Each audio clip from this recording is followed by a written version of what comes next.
It started like any normal day. The kind of day you forget as soon as it ends. Fluorescent lights buzzed softly above rows of computers. The quiet hum of typing filled the high school library, broken only by the occasional shuffle of papers or the squeak of a chair.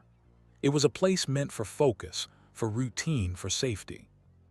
But sometimes, the most ordinary places hide the most unsettling stories. I didn't know it at the time, but that day would leave something behind. Something I wouldn't fully understand until years later. Something that still doesn't make sense. I was a senior in high school. Study hall, same as always. I had taken my usual spot near the back, two computers tucked into the corner. They were the only ones with the software I needed. Most students avoided that area anyway. Too quiet, too isolated. That's probably why he sat next to me. I hadn't noticed him at first, just the scrape of a chair pulling out beside me. Then a presence. You know that feeling when someone is looking at you, before you even turn your head. I felt it, and when I finally looked up, he was already staring. He didn't look normal. Not in the obvious way, not like something out of a horror movie. It was more subtle than that, more real. He was tall, too tall for how thin he was. Pale skin, almost unnaturally so. His black hair hung over one eye, hiding part of his face, but not enough to hide the intensity of his gaze. It wasn't curiosity. It wasn't friendliness. It felt like evaluation. Like I had just interrupted something. Or worse, like I had been expected. I quickly looked away, pretending to dig through my bag. Anything to break that moment. That silence. That stare. And then, a quiet chuckle. Low, barely audible. Right next to me. I froze. My hand stopped moving, still inside my bag. My head tilted slightly, listening, trying to figure out if I imagined it. Then I heard him mumble something. Not loud enough to understand. Not soft enough to ignore. I told myself it was nothing. Just someone frustrated with their work. Just another student. That's what I wanted to believe. So I sat up, forced myself to act normal and started typing. Too much homework, right? I said casually, hopping to ease the tension. No response. Not at first. Then, without looking at me, he said, "You want the answers, don't you?" There was something off about the way he said it. Not like a joke. Not like an offer. More like a statement. Like he already knew the answer. I laughed it off. "Not really," I said. "Kind of defeats the purpose." Silence again. Then that same chuckle. But this time it lingered. It stretched just a second too long. Enough to make my stomach tighten. I glanced over. And that's when I noticed something strange. He was smiling. But not at me. Not at anything on the screen. Just smiling. Like he was thinking about something I couldn't see. I turned back to my computer, trying to ignore it. Trying to shake off the feeling crawling up my spine. Minutes passed. Or maybe longer. Time felt weird around him. Unsteady. And then, I looked over again. He was gone. Just like that. No sound. No movement. Just gone. His chair was slightly pushed back, the screen still on. And sitting there. A flash drive. I remember staring at it for a long time. Waiting. Expecting him to come back. But he didn't.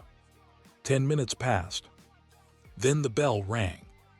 Still no sign of him. I picked it up. It was strange. Not a normal flash drive. It looked like a small metal tool, almost like something you'd carry for emergencies. Compact, heavy. Unusual.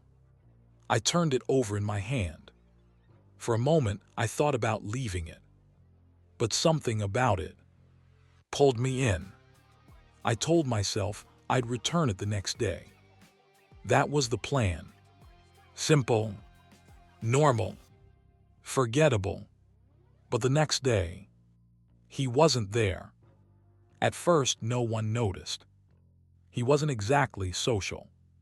Didn't talk to anyone. Didn't have friends, at least not that anyone knew of. So his absence didn't stand out. Not immediately. Days turned into weeks. Weeks into months. Still nothing. No explanation. No announcement. It was like he had never been there at all. And eventually, I forgot about the flash drive. Until years later. I had come home for a short visit. Life had moved on. College, responsibilities, everything felt different. But being back in my old room, it brought things back. Memories, details I didn't think mattered anymore. I was looking for a flash drive. Just something to store a presentation. That's when I found it. Sitting in a small box above my bed. Right where I had left it. I almost didn't recognize it at first. But the moment I picked it up, that feeling came back. That same quiet unease. I hesitated. Just for a second. Then I plugged it in. At first, everything seemed normal. Folders, files, nothing unusual. But then I started opening them. And that's when things started to feel wrong. One folder was labeled school. Inside were assignments. Perfectly completed. Every single one. Organized. Precise. Almost obsessive. Another folder. Music. Only 3 songs. No variety. No playlists. Just 3. Then I saw it. A folder with no name. That's when my curiosity took over. Inside were documents, photos, random files. At first glance, they didn't seem connected. But the more I looked, the more a pattern started to form. Photos of classrooms, different angles, different times. Some taken when rooms were empty. Others, not. Then I found something that made my chest tighten.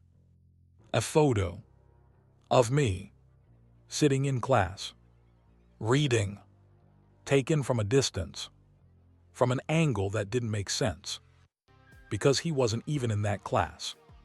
I stared at it, trying to remember, trying to place the moment, but I couldn't. And then I realized something worse. I had never noticed him taking it. A cold feeling settled in. Slow, heavy, unavoidable. I kept scrolling. More photos, strange details, objects, locations, things that seemed random, but felt intentional. And then, a document. Its title was simple. Rest in Peace. I clicked it. Empty. No text. No explanation. Nothing. Just a blank page. But somehow, that was the most disturbing part. Because it felt unfinished. Like it was waiting. For something. Or someone. I leaned back in my chair. Heart racing. Trying to make sense of it. Trying to convince myself it was nothing. Just coincidence. Just imagination. But deep down, I knew that wasn't true. Because there was one question I couldn't answer. Why me? And more importantly, what would have happened if I had said yes? The screen flickered slightly. Just for a moment. And in that brief second, I could have sworn I saw something move. Not on the screen. Behind me. There's something about being young. Something dangerous. Not in the obvious way, not reckless or wild, but curious. Too curious. Because when you're young, fear doesn't stop you. It pulls you in. We thought it was a game. That's how it always starts. A joke, a challenge, something to laugh about later. We didn't believe in ghosts. Not really. But we wanted too. Her name was Ally. We had been best friends since we were kids, the kind of friendship that feels permanent. Weekends were ours. Sleepovers, snacks, random conversations that stretched into the early hours of the morning. And somewhere along the way, we became obsessed with the idea that we weren't alone. It started with TV shows. Late-night paranormal investigations, whispered voices in empty rooms, doors moving on their own. We'd sit there, wide-eyed, watching people walk into darkness with cameras, and come out with stories, proof, or at least something close to it. We wanted that. Not the fear. Not really. Just the asterisk experience asterisk. Something real. Something we could say happened to us. So we started small. Recording videos on old phones. Asking questions into empty rooms. Is anyone here? Give us a sign. It was stupid. We knew that. But it was fun. Until that night. The house was quiet. Too quiet. The kind of silence that feels heavier than usual, like it's pressing down on you. It was late. Past midnight. Everyone else was asleep. That's when Ally looked at me and said it. Let's do it again. I didn't hesitate. Of course I didn't. Because at that age, fear doesn't feel real until it's too late.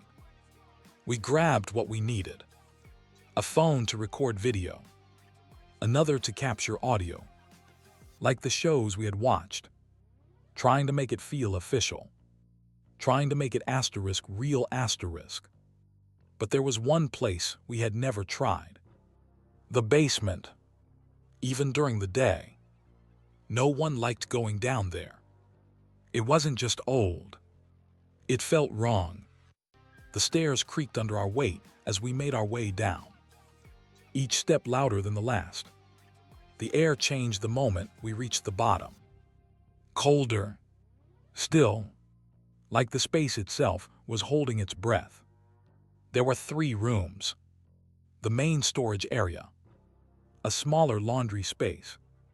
And then, the last room. No one used it. No one asterisk wanted asterisk to. It was small. Closed off. Almost like a cell. We stood at the entrance for a moment. Neither of us speaking. Neither of us wanting to admit what we were thinking. Then Ally smiled. That nervous kind of smile. The kind that says, this is a bad idea, but let's do it anyway. We stepped inside. The door didn't close behind us, but it felt like it did. We started recording. Asking questions. Same as always. Same routine. Is anyone here? Silence. Can you hear us? Nothing. Give us a sign. Still nothing. We waited. Minutes passed. Maybe longer. It felt pointless. Empty. Like every other time. Eventually, we gave up. Laughing it off. Telling ourselves it was just another failed attempt. We went back upstairs. Back to the safety of my room. Back to the normal world. And for a while, that's where the story should have ended. But curiosity doesn't let things end that easily. We couldn't sleep. Of course we couldn't. Too much energy. Too much excitement. So we decided to watch the recording. At first, it was nothing. Just us talking. Moving around. asking questions into empty space. We were disappointed. Again. But something felt off. Not something we could *C*. Something we could feel. That same heavy silence from the basement. It was there. In the video. We didn't notice it before. We were too excited. Too focused on what we wanted to find. So we watched it again. And this time, we paid attention. That's when we heard it. Footsteps. Not ours. Slow. Uneven. Coming from somewhere behind us. We froze. Rewound it. Played it again. There it was. Clear. Unmistakable. A sound that didn't belong. My heart started racing. Ally wasn't saying anything. She was just staring at the screen. And then, we saw it. At first, it didn't register. Just a shape. A shadow. Something in the background. But the more we looked, the clearer it became. It was standing behind her. Not fully visible. Not completely human. Its shape was wrong. Distorted. Like something trying and failing to look like a person. But the eyes were the worst part. Bright. Too bright. Almost glowing. And they weren't looking at her. They were looking at us. Through the screen. Watching. I felt my chest tighten. Like the air had been pulled out of the room. Ally dropped the phone. Neither of us spoke. Neither of us moved. Because somehow, deep down, we both understood the same thing. That thing had been there the entire time. Standing just behind us. Close enough to touch. And we never knew. Until now. The room felt different. Colder. I slowly turned my head. Toward the door. Half expecting to see something standing there. Watching. Waiting. But there was nothing. Just darkness. We didn't sleep that night. Not even for a second. We didn't talk about it either. Not properly. Because saying it out loud would make it real. And we weren't ready for that. The next morning, we tried to act normal. We avoided the basement. Completely. Days passed. Then weeks. We never went down there again. But something changed after that night. Not in the house. Not physically. In us. Because once you see something like that, you don't just forget. It stays with you. In the quiet moments. In the dark. In the silence. When your mind starts to wander.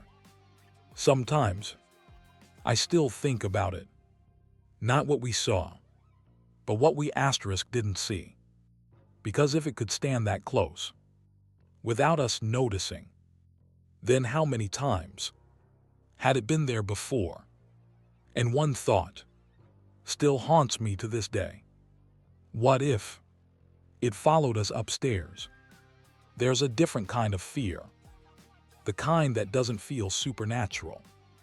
No shadows. No ghosts. No distorted figures watching you from the dark.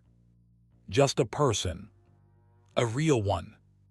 And somehow, that's worse. Because at least with the unknown, you can lie to yourself. Tell yourself it's not real. That it's just your imagination.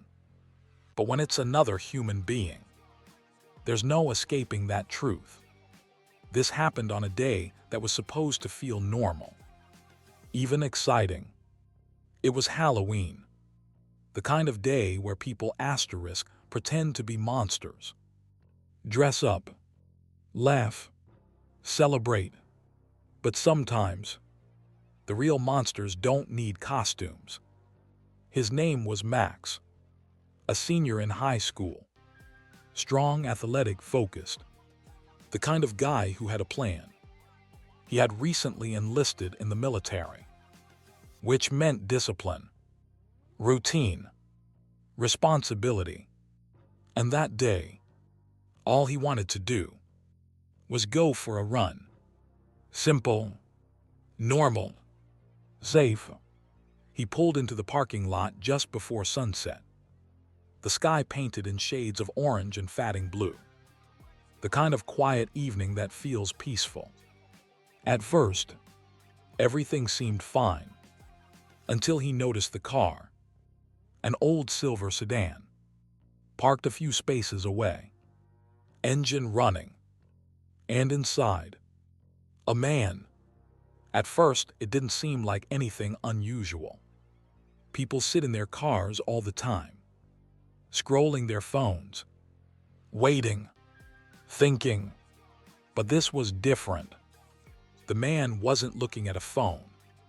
He wasn't doing anything at all. He was just sitting there, staring at Max, unblinking. Max tried to ignore it, looked away, checked his phone, adjusted the radio. But that feeling, it didn't go away. You know that instinct, that quiet voice in your head that tells you something isn't right. It was screaming now. Max glanced back. The man was still staring, eyes wide, unnaturally wide.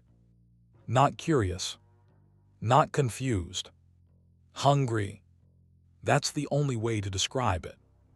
Max felt his grip tighten on the steering wheel. His heart rate picked up. Then the man did something that made everything worse. He smiled. Not a normal smile. Not friendly. A slow, deliberate, unnerving smile. And then, he nodded.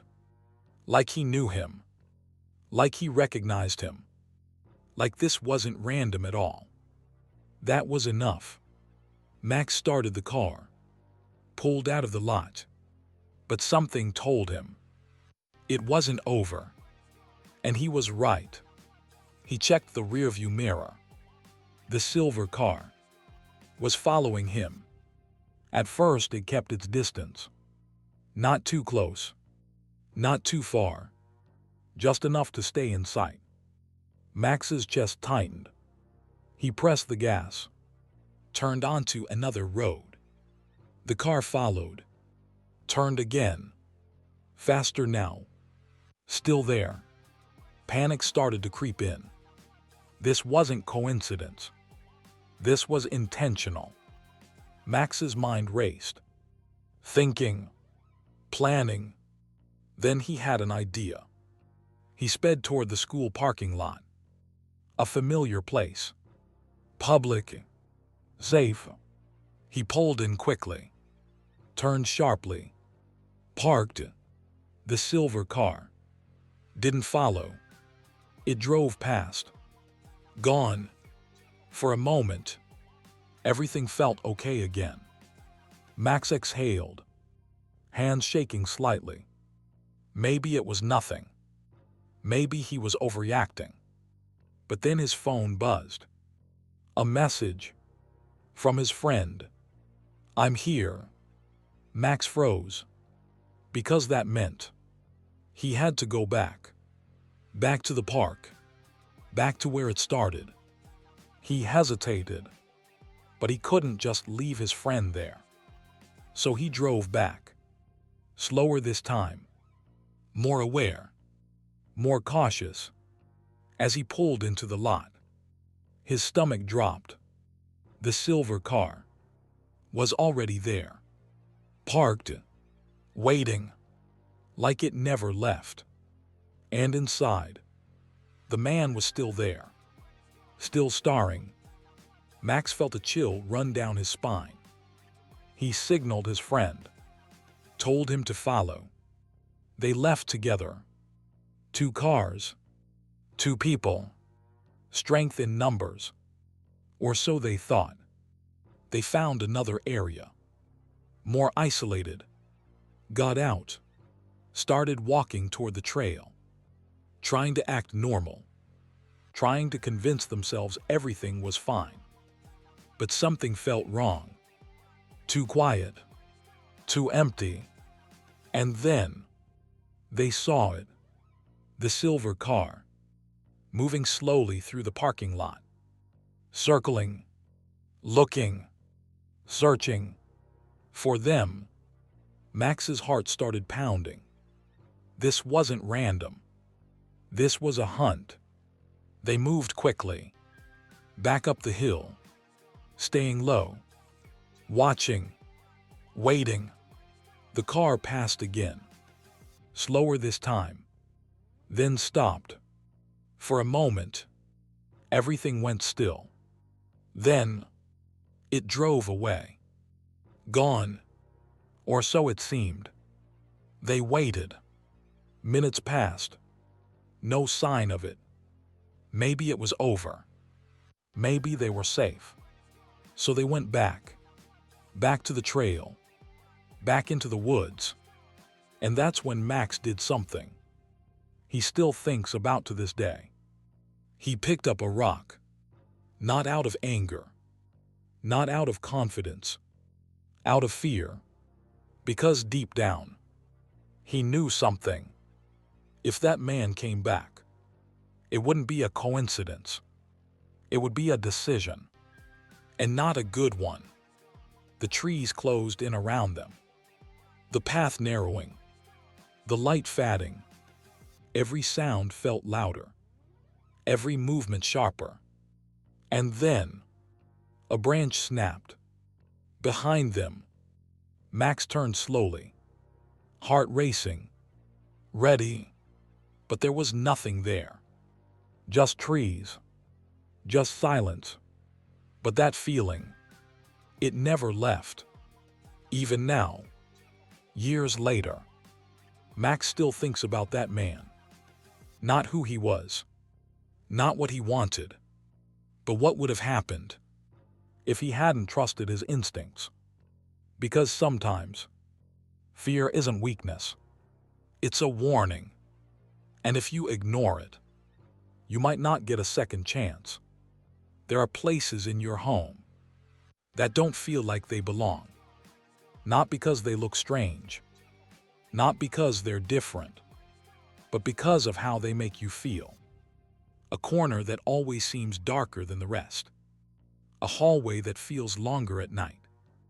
A door you don't like looking at for too long. For me, it was the closet. It sat right next to my bed, close enough that I could reach out and touch it without even getting up. But it wasn't a normal closet. No handle, no hinges, just a square wooden panel that fit into the wall. You had to pull it out manually, like opening something that wasn't meant to be opened. I had lived in that room for years. Nothing had ever happened. Until one morning, when I woke up, and it was open. At first, I didn't think much of it. The panel wasn't secured to anything. No locks, no hinges. It probably just fell. That's what I told myself. I pushed it back into place, got ready for the day, forgot about it. But that night, it happened again. I woke up suddenly. No reason, no sound, just that feeling, like something had changed. I sat up in bed, looked around the room, and there it was. The panel, leaning against the side of my bed. Closer this time. Too close. A quiet unease settled in my chest. Still, I explained it away. Old house. Loose wood. Gravity. There was always a logical answer. There had to be. The next night, I couldn't sleep. I kept thinking about it. The way it opened. The way it moved. Hours passed. Tossing. Turning. And then, A loud asterisk thud. I didn't need to look. I already knew. The panel had fallen again. But this time, I didn't move. I just stared into the darkness, waiting, listening, trying to convince myself it was nothing. And then I heard it. A soft, subtle, almost unnoticeable sound. Plastic, shifting, from inside the closet. My heart stopped. There was no wind, no draft, no reason for anything inside to move. But I heard it. Clear, deliberate. Something was in there. For a moment, I couldn't move. My body refused, like it knew something my mind didn't want to accept. Slowly, I reached for the light, my hand shaking, and flicked it on. The room filled with light, and I looked inside. That's when everything changed. Because I wasn't alone. There was someone in the closet. A man, crouched, watching me, his eyes locked onto mine. And in that split second, time stopped. He moved, vast, trying to hide, as if I hadn't seen him. But I had. And now, there was no going back. I screamed, louder than I ever had before. "Dad!" My voice broke through the silence of the house. Echoing, desperate. Footsteps thundered down the hallway. The door burst open. My dad rushed in. I pointed. Couldn't speak. Couldn't breathe. Just pointed at the closet. He didn't hesitate. He stepped forward. Looked inside. Nothing. Empty. He turned back to me. Confused. There's nothing there. But I knew what I saw. I knew. He checked again. Moved things around. Looked deeper. Still nothing. And for a moment, doubt crept in. Had I imagined it? Was I dreaming? But then, I remembered his eyes. You don't imagine something like that. You don't forget it either. That night, I didn't go back to my room. I stayed with my parents, curled up on the floor, wide awake, listening, waiting. And then, it happened. A sound from down the hallway. A door opening. Slowly. Then footsteps. Running. Fast. Down the stairs. The front door slamming shut. Silence. Complete silence. My parents heard it too. This time, they believed me. We ran downstairs. Opened the door. Looked outside. Nothing. No one. Gone. Like he had never been there. But he had. And the worst part, he wasn't trying to get in. He was already inside. Watching. Waiting. Close enough to reach out from the dark. That was the last night I ever slept in that room. And even now, years later, I still think about one thing. How long had he been hiding there? There's something strange about fear. At first, it feels like a moment, a single event, something that happens and then ends. But real fear, the kind that stays with you, it doesn't end. It lingers. It connects. It asterisk builds. And sometimes, if you look closely enough, you start to see a pattern. 4 different stories, 4 different people, 4 different places. A school, a basement, a park, a bedroom. No connection. At least, that's what it looks like on the surface. But if you pay attention, if you really listen, there's something deeper. Because none of these stories are about ghosts. Not really. They're about something else. Something far more real. Something far more dangerous. Being watched. Think about it. The boy in the library. Silent. Observing. Collecting. The thing in the basement. Standing just behind them. Unseen. The man in the parking lot. Following. Tracking. Waiting. The figure in the closet. Hidden. Patient. Already inside. Different forms. Different faces. But the same presence. Watching. Waiting. And the scariest part. You never notice it. Until it's too late. Because the truth is, we like to believe we're aware of our surroundings.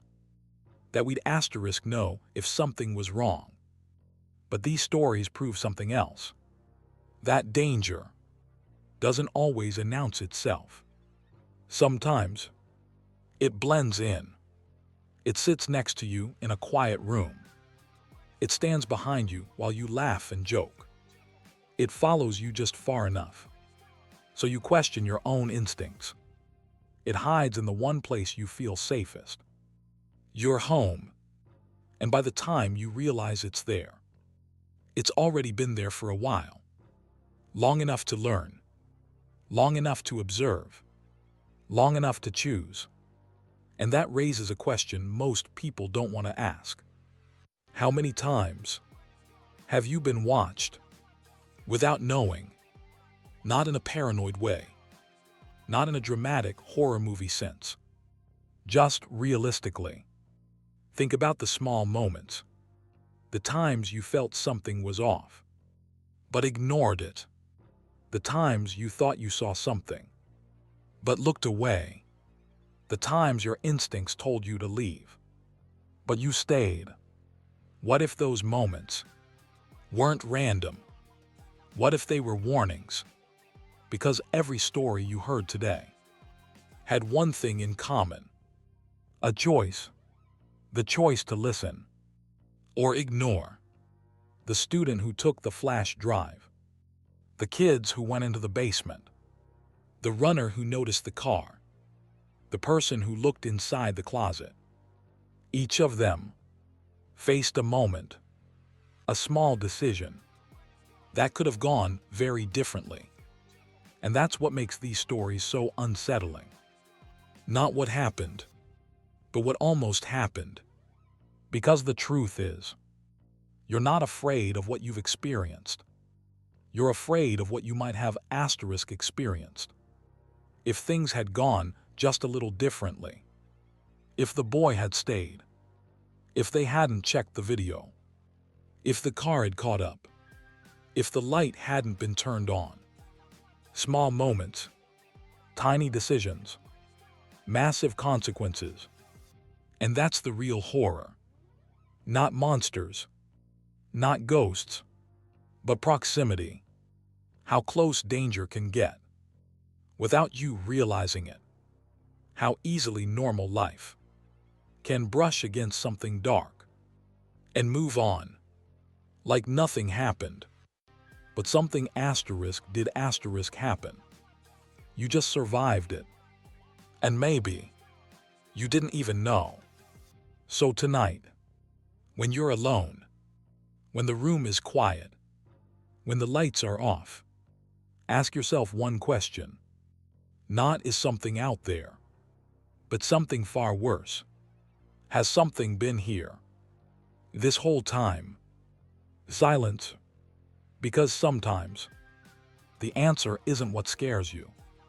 It's the possibility that you'll never know.